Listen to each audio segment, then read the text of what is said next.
Okay, well, welcome to everyone here in Lender, and to those on Zoom, welcome to 721 University Avenue and Whitman Day. Let me begin with the university's land acknowledgement. I acknowledge with respect the Onondaga Nation, firekeepers of the Haudenosaunee, the indigenous people on whose ancestral lands Syracuse University now stands. So today is the day that we honor the generosity and legacy of our namesake, our extraordinary benefactor and supporter, Marty Whitman. It's also a wonderful time to celebrate the Whitman community's many accomplishments and remarkable trajectory. Marty, as you know, was a champion of value investing. He practiced his financial philosophy in his philanthropy too, investing in a business school with intrinsic value that he saw as under-recognized, but with great promise for the future. I sincerely believe that Marty would be extremely proud of the trajectory that our community is now on and that is now being recognized for it. Speaking of recognition, it's nice to see the rankings finally beginning to price in the many innovations and improvements that we've made in recent years.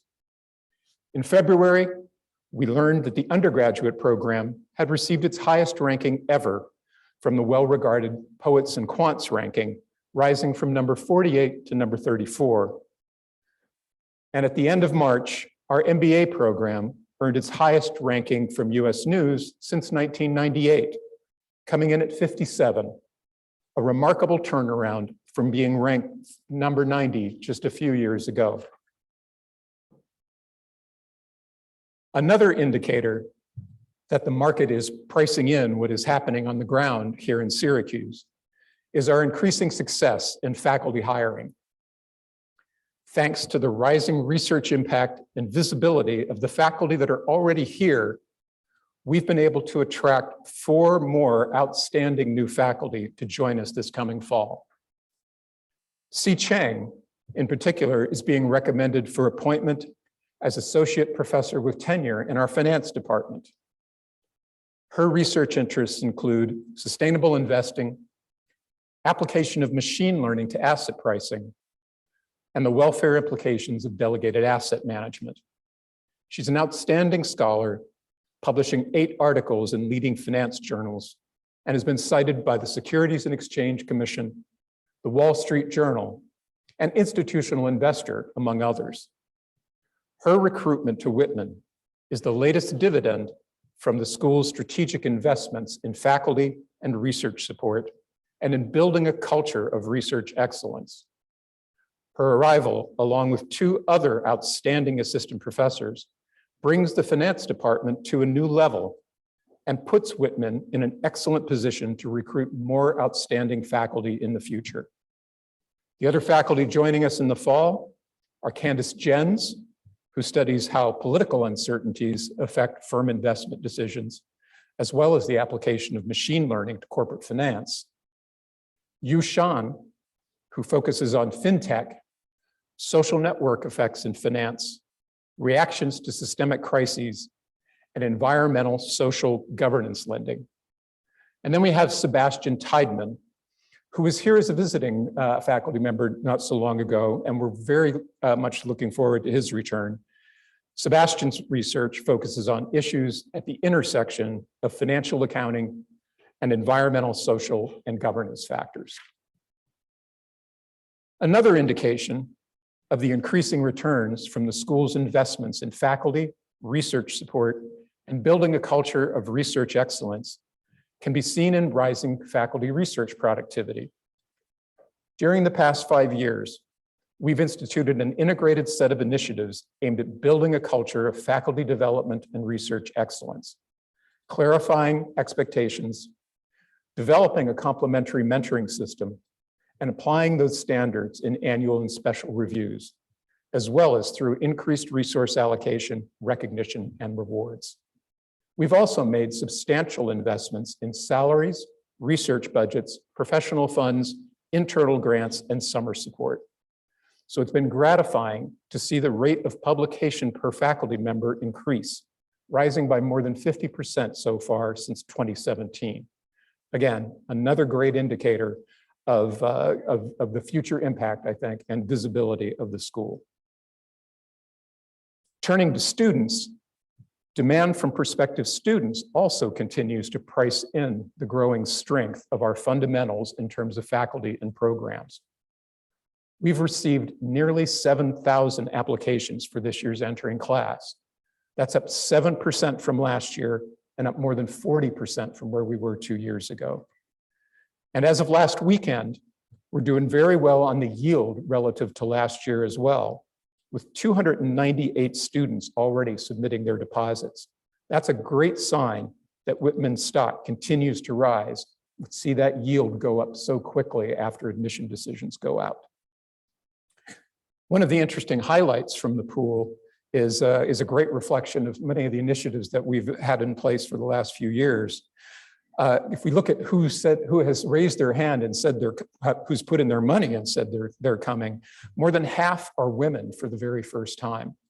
That's up from 43% last year and up from the mid-30s just 5 years ago. Demand from recruiters continues to increase as well. As of the first week of April, 160 out of 479 graduating students reported having accepted a full-time job offer. That's up from 128 the previous year.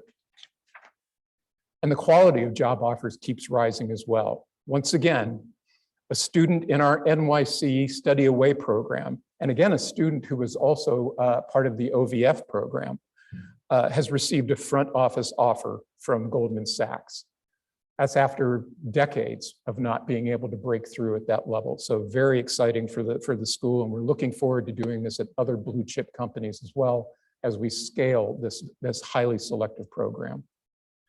And finally, we're also holding our own at the graduate level, and that's despite applications from China dropping by 1/3 this year. So you can imagine how hard it is to keep running in place with the tide going out in one of our very biggest markets. But we are neck and neck with last year in terms of total applications. And we're actually running ahead on deposits, especially with the MBA, which may be that we're already seeing some of the benefits of the improved ranking that came out at the end of March. So very exciting. Turning to program innovation, Whitman faculty continue to find ways to leverage the richness of our other sister schools and colleges here on the Hill. Whitman faculty in the last few years have approved new dual undergraduate degrees with statistics and sports management. In fact, that's just this past fall, adding to our portfolio of dual and combined degrees with engineering, the iSchool, Maxwell, and Newhouse. We've also added 2 new dual masters with Maxwell, and one, and this is getting outside of SU, of course, with SUNY Upstate Medical University, our MD MBA, which will start up in the fall. We've already got students who are going to be joining us in that program. In addition, we've teamed up with the law school to offer a new certificate of advanced study in technology, law, and entrepreneurship. We've also launched a program called WIRE, Whitman Industry Readiness Excellence, a new program that's designed to provide students with support to pursue certification in tools such as Salesforce and Tableau, which are becoming, Excel is the ante. These are the things you need to be able to close the deal when you're on the job market as well. And finally, and probably most important from the perspective of our international students, Whitman has achieved STEM designation this year for the MBA program, upgrading several of the concentrations to meet the requirements for that designation. And what this means for the international students is they're going to be able to stay and work in the US for an additional 2 years, which is going to be huge for them, for our graduating students right now. Extremely grateful that they're going to have this opportunity. And this is really going to help us going forward in the next application cycle as well and beyond. Turning to fundraising, we've done well the last 5 years compared to the previous 5. We're actually up about 33% over the first 5 years of the campaign for the last 5 years. But as you can see from that gray bar there, we still have a ways to go, and we only have 2 years to do it as opposed to 5. So we need to continue. I knew when I came in here, we had to be the comeback kids in this category, and we need to just keep our foot on the accelerator there. And to help us, what we've done is we're packaging the last phase of the campaign as Whitman Rises. And as this graphic shows, most of the priorities of Whitman Rises kind of fall into the 3 traditional categories: students and student support, faculty and thought leadership, the programs and program innovation. And that shouldn't be surprising. The basic formula for success in this industry is pretty straightforward. You invest in outstanding students, faculty, and staff, and you innovate strategically in educational and research programs. And then it's rinse, wash, repeat. Keep getting better, creating a virtual cycle. That being said, what we also want to do is have as many of these gifts, which are really investments in our school and in the future. We want to have those align with our vision of academic excellence for the future of business. And so with that in mind, after discussions with the Fall Whitman Advisory Council, many of you, we came up with some potential themes or paths to distinction that fit with our overall strategy. The idea being that, so this business, technology, and analytics, entrepreneurship, and an entrepreneurial future, and then sustainable and equitable business. The idea being that more investment is always great, but if each dollar is aligned with one of these 3 themes, the more dollars that are aligned with those three themes, they're going to amplify each other's impact over time and advance us more quickly to where we need to get to. So to recap the story so far, we've received welcome recognition in the form of really unprecedentedly high rankings for the school from Poets and Quants and US News. Our faculty continue to reach new heights in terms of research excellence, both in terms of being able to attract and recruit faculty who would not have considered joining us not too long ago, as well as the growing productivity of our faculty. And of course, our faculty and staff have been tireless in innovating and improving our programs all the way across the board. So it's no wonder that prospective students and recruiters, demand from them has reached new levels as well. All in all, I think it's a very fitting story for a school named after a champion of value investing. Marty and Lois, as I said before, they practice their financial philosophy and their philanthropy. Investing in a business school with intrinsic value that was under-recognized and had great promise for the future. And I sincerely believe that both of them are, well, I know Lois is extremely proud and Marty would be extremely proud of the community of the trajectory that our community is now on, and the fact that we're now getting to be recognized for it. Marty was always ahead of other investors who often wait until an organization's stock has risen before they get in. Perhaps we can expect the same pattern now to emerge for Whitman. We've had many supporters who have helped us and already decided to invest with us in our students, faculty, and programs. Many thanks to all of them. We are extremely grateful to all of you. But now we are going to need those who have been standing on the sidelines to step up as well if we're going to finish this campaign as strong as we need to. So what's next? Looking ahead to next year, we haven't yet had a community-wide conversation, but here are a few preliminary priorities that are likely to be on our list for the 22-23 academic year. First, of course, we need to continue to accelerate this remarkable rise we've had, and that's going to mean focusing on everything from continuing to make clear our expectations of one another. There's a faculty conversation going on about research and what high quality research and impactful research means at the school, to launching our new website for the fall, something that I'm very excited to see because it is long overdue, but that will be very exciting for our community. We also want to continue with our faculty hiring and continue to invest in the faculty of the future. And our recent success is going to make it easier to make more game-changing hires in the future. So very excited about that. Some other more specific things we'll be working on. We're going to be full scale. Kathy Marathon is over in London right now, scoping the place out. We're going to launch full scale a Whitman in London set of curricular and co-curricular experiences next year. Really try to leverage SU abroad really for the first time for the school. We're also, many faculty and staff and students have been hard at work this year working on future-ready learning objectives for all our programs.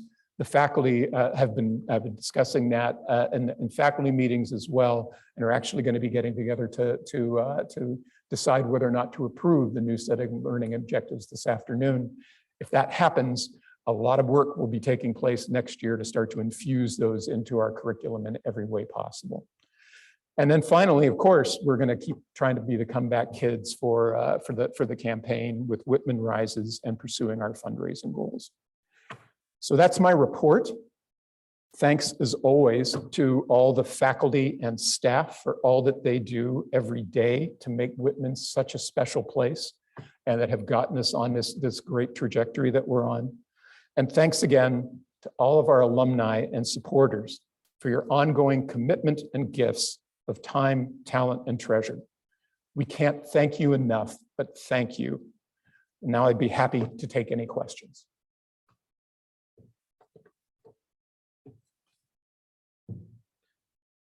Hold on.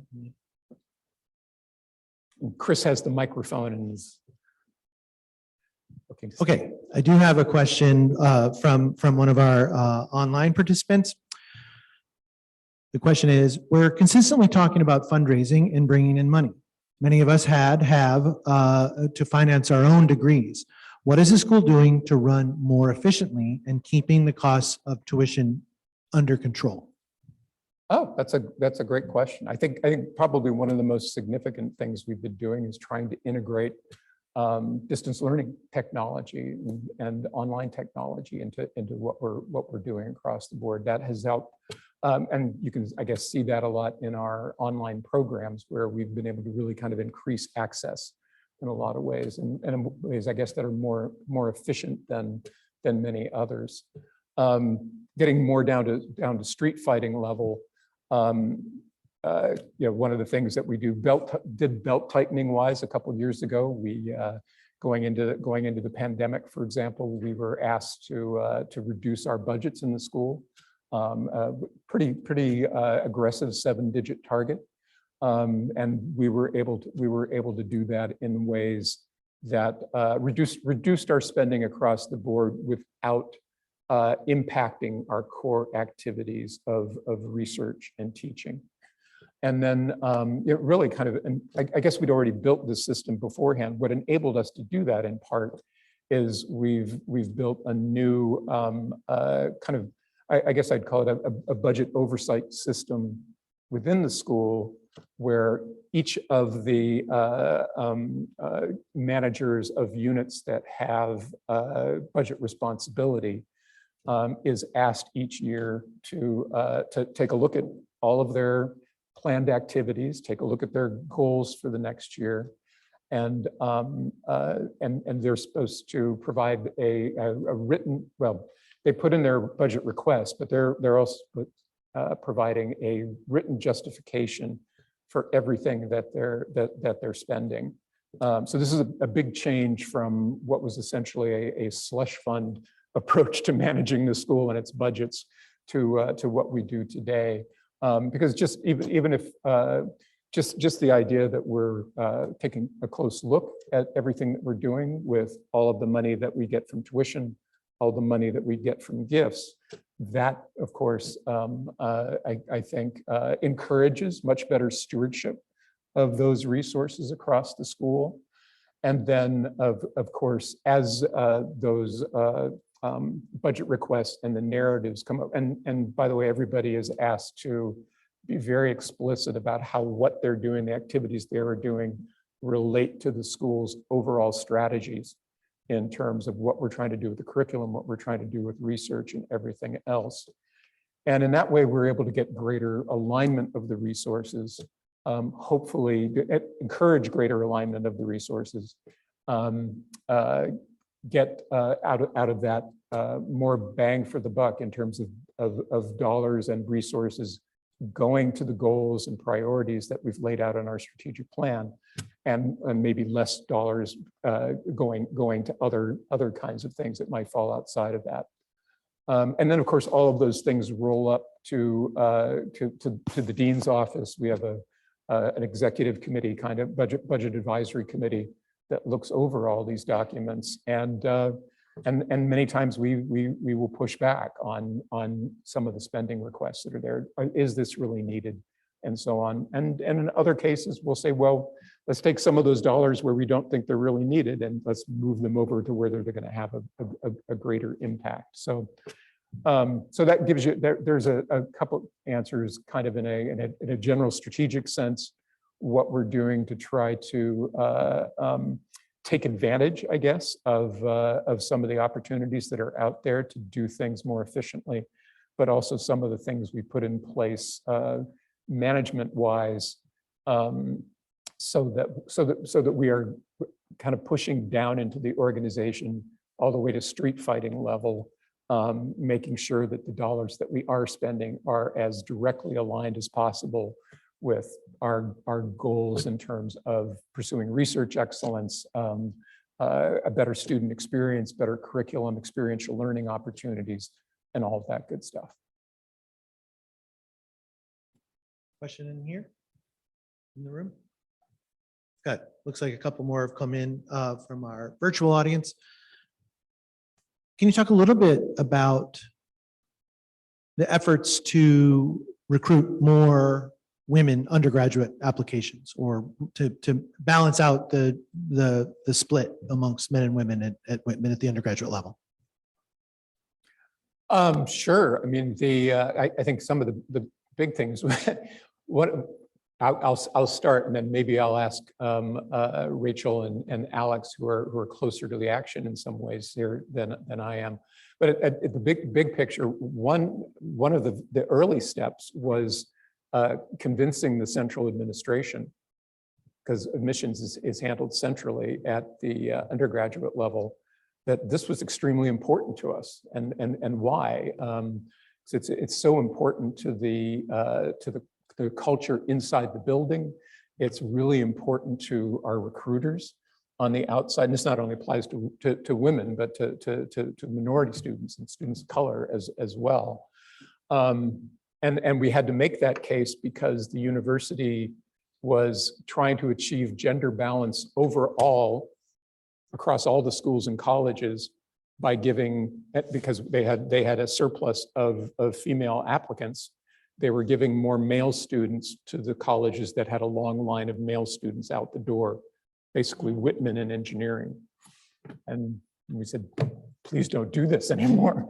And so I think we went from maybe 36% to somewhere in the low 40s after a couple of years. Last year, I want to say it was 46%. Is that right, Rachel? Okay. And this year, if we're able to stick around 50%, that's even better. And just to translate those into raw numbers, remember, this is a class coming in of between 450 and 500 students a year. So moving the needle 15%, right? That's an additional 65 to 75 students, female students per year walking around the building. And if you add that up over because it takes 4 years really to kind of come back from where we were at 35% to now, that's 300 women that we suddenly got in the building over the last 4 years, which is an amazing number. So that's been a big part of it. We've also had an amazing effort by staff and faculty, everything from yield activity, after admission letters have gone out, to have women staff, women students, women faculty call the women who have been admitted, directly, which has been really meaningful. We've had, I know, I don't see Fatma here, but I know Fatma is one of the faculty who've done a lot of presentations to prospective students when they're here at the school. Very important to put some of our women, because we actually, one of our strengths, especially at the kind of POP and assistant and associate levels, is the percentage of women faculty that we have. So we need to put that on display. And that helps as well. So I don't know, Alex and Rachel, do you have anything you want to add to that? I think also we try to provide, oh, yes, thank you.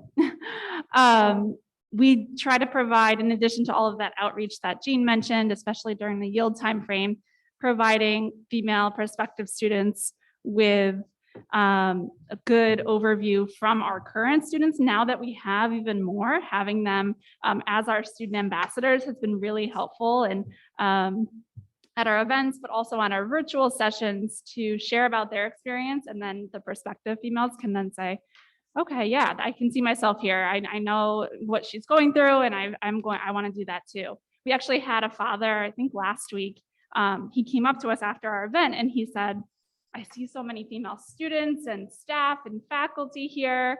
Like, is this actually how it is on your campus and in your building? And so, it was great that we were able to represent that, just not even through words, but just by our presence. So. Great. Thank you. And now, I mean, there's still work to do there, but the other place there's work to do is around students of color. So similar and even more efforts going on there, but still let's see, I want to say 4 years ago, we were at 15% students of color coming into the building. Now, I think last year it was 22%. And I don't know off the top of my head where we are with the current, I think we're right around there. We're kind of hovering in that area, but that's another number that we need to continue to work on to try to improve and push up. And yeah, a lot of it is about creating a community where people coming from different backgrounds, different identities feel like they belong. I've got a young man with a question here, sir. Oh dear. Thank you, Chris.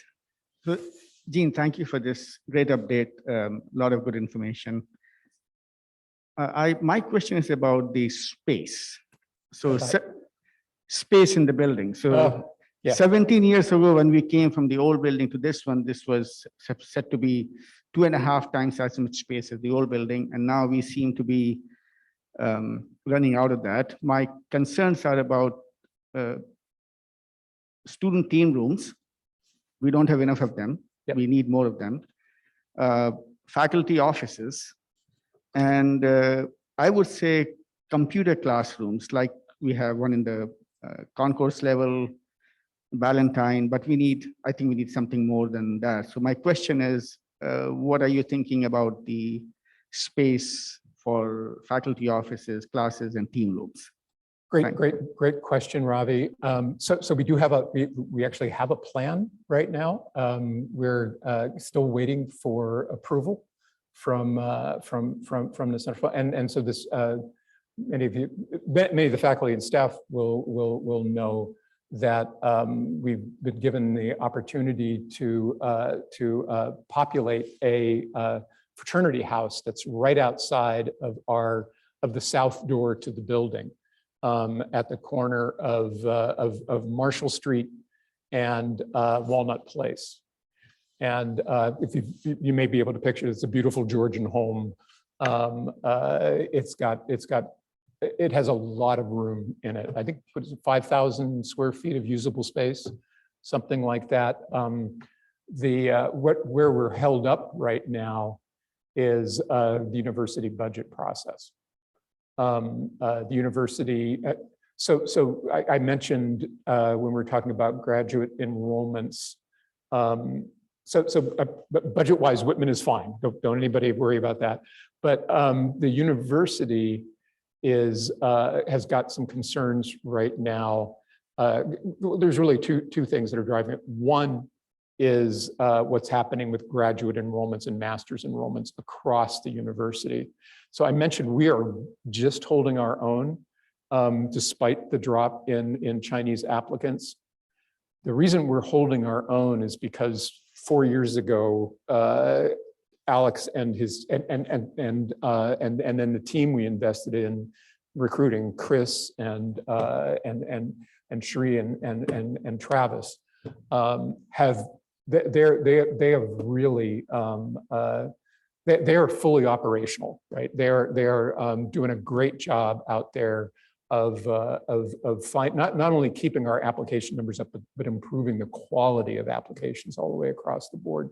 And that's why we've been able to, I wish, and I'm sure they wish, that we had lived in a world that didn't have a pandemic and all of those good things. I would love to see what this team could have done in a more benign kind of environment.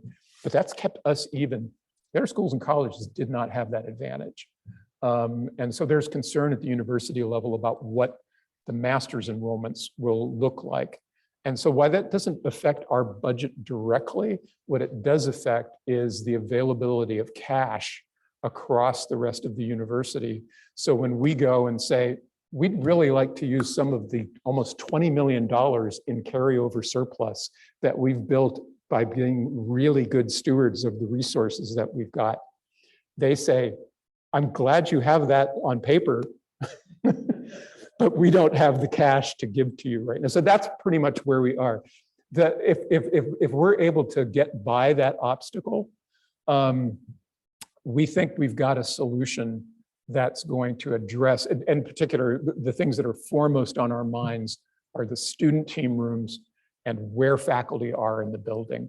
But we think we've got to, so if we're able to take over there, when we're able to move over there, we're going to be able to move things around within the building enough that we're going to be able to consolidate faculty in faculty areas, free up those team rooms, and do a number of other things that we've wanted to do for a long time that will help alleviate the space crunch that we're feeling. And I know that this is very on the top of mind for the questioner in this case, because Ravi Shukla, for those of you who don't know, is the chair of the finance department. And if you were paying attention, he's got 3 new faculty coming in the door. He's wondering where we're going to put them in the fall. So, okay. Do you have time for maybe one or two more? I just want to be mindful of your time. time. A little time. You got stuff. Everybody has things they've got to do. This next question's in the context of your global Whitman priority, and you already mentioned Whitman in London as part of that. This one is more here and a curricular-based question, saying what opportunities for global business courses are available for undergrads and graduate students, both kind of maybe characterize what you see as, assess that now, but what's the future look like as far as globalizing the curriculum basically. Right. So they all take a course in, they're all required to take a course in global business. I believe it's in the second semester sophomore year. Is it 354 is the number. So that's where they get introduced to international business. We've been, and again, some of this is prior to the pandemic and having to shut things down. But one of the things we were investing in were some experiential learning, international immersion courses that students could take. I believe we had students going to China, and Peter through the Keybox Center very generously was making that happen. I think we had one planned that was China, Korea, and Japan when the pandemic hit. Todd Moss has taken students to Mexico, part of the sustainability coursework and stuff like that. And right now, I think Elizabeth Weimer was here for a minute, but she just left. So we're starting to get going again. She's taking a group of, I think it's about a dozen students are going to Kenya in a few weeks. They'll be there for 10 days, working with I think largely with local small businesses owned by women that they're going to be helping as part of the coursework and things that they're doing there. And so the hope going forward is to continue to build on that. What I would hope is that we're going to have more courses that either are international immersion courses or have that as a component of what they do, doing field projects in different parts of the world. The other part of it is we're hoping SU London is a great success and becomes a template that we can then roll out to some of the other centers around the world. This will be, so the idea here is to have a faculty member on site who's going to be helping to oversee curriculum, work with local faculty that are being, and be involved in the hiring of those local faculty, teach a course themselves, but also be kind of the point person for relationships with companies, experiential learning experiences, and maybe pathways to internships and so on in these different locations. London was the obvious first choice. And so part of the idea, our students have been going abroad for forever, but they were going to London and they were having a wonderful experience. I'm sure they're having a wonderful experience in pubs and parks and all that stuff, and maybe going to Stamford Bridge once in a while. But a lot of the organized things, they were going to the British Museum, or they were going to the Globe Theatre to see Henry V or something like that. And we want our business students to take advantage of everything that's going on in London business-wise. Because even with Brexit, it's a financial powerhouse, it's an innovation powerhouse, it's a healthcare, entertainment, and media powerhouse. There's just so much going on there. So it was the obvious place for us to start. I think probably we'll be looking to, it's probably not going to be Florence will be the next one, but maybe Madrid would offer some things like that. And then we'll start to go from there, because we're also starting to talk to other universities that aren't part of SU abroad who might be good partners to base things on. I know Q has been in conversations with an institution in Korea that we may be able to do something similar with. So that would be I don't know, Q, do you have any? Q is our Associate Dean for Global Initiatives, and do you have anything that you would add to that? Okay, great. Thumbs up from Q. All right, awesome. Maybe one more. And can you do one more? Okay, let's great. do one. This is actually a big one, so you're probably going to have to hit the high points. It's taking picking up the baton on your future ready curriculum and the potential to continue to impact new majors, new academic standards, thinking specifically about the new business analytics major. What other new directions do you see the school going in from a curricular standpoint that are kind of innovative and get the students future ready? Yeah, no, I think I mean, you've named some great ones that have already been put in place, with business analytics and so on. I think the things that we're most excited about, and so one is going to be there's going to be a set of initiatives that, if the faculty support the new future ready learning objectives that are going to be starting to roll out, because that's going to affect, we'll be starting to think about kind of doing inventories of courses to find out which courses we have that are lined up with those learning objectives, what the content is of those courses, and starting to identify gaps. So some of it may end up leading to recommendations for different departments to think about what they're doing in some of their courses. Some of it may end up as recommendations for new courses out there. So that's one way in which the kind of future ready idea, preparing students for the future of business, will happen. And the other way, frankly, is going to be continuing to seek kind of a strategically important and selective set of dual majors at the undergrad level, and dual master's and joint master's degrees at the upper level. So I mean, one that I would be very passionate, and in fact, the faculty are considering a joint program related to this at the master's level this afternoon is a new master's in Sustainable Organizations and Policy. If I got that title right, very excited about that true joint degree program with Maxwell that the faculty are looking at. I would love to see a major like that at the undergraduate level. So maybe it's another. So we already have created an infrastructure minor, right? Very important to the future, which is a multi-college, multidisciplinary minor that stretches across the university.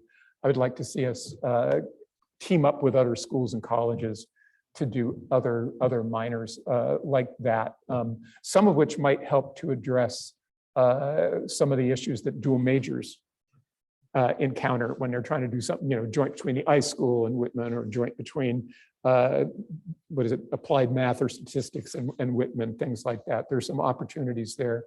But to me, one of the most important ones, thinking about the future, is going to be around sustainability. Another one. And then I guess a third thing I'd put on for there are minors at kind of, I guess, close to one end. There are dual degrees close to the other. I think there are opportunities we need to think through around certificates that would stretch across the school, the schools and colleges, things that would attract students here, so they'd be revenue generating for us, but also things that that students could pursue that would help them to get up to speed, whether it's on the technology side related to the future, whether it's related to things like sustainability and equity as you look out to the future, or frankly, if it's related to the human side in the future, right? I mean, you think about, there are going to be things that AI and robots and things can do, but that's just going to make human skills and things more important on the other side. So we need to be thinking about that side of the coin as well. Great. Okay, great questions. Thank you all again for coming, and go Whitman and go Orange.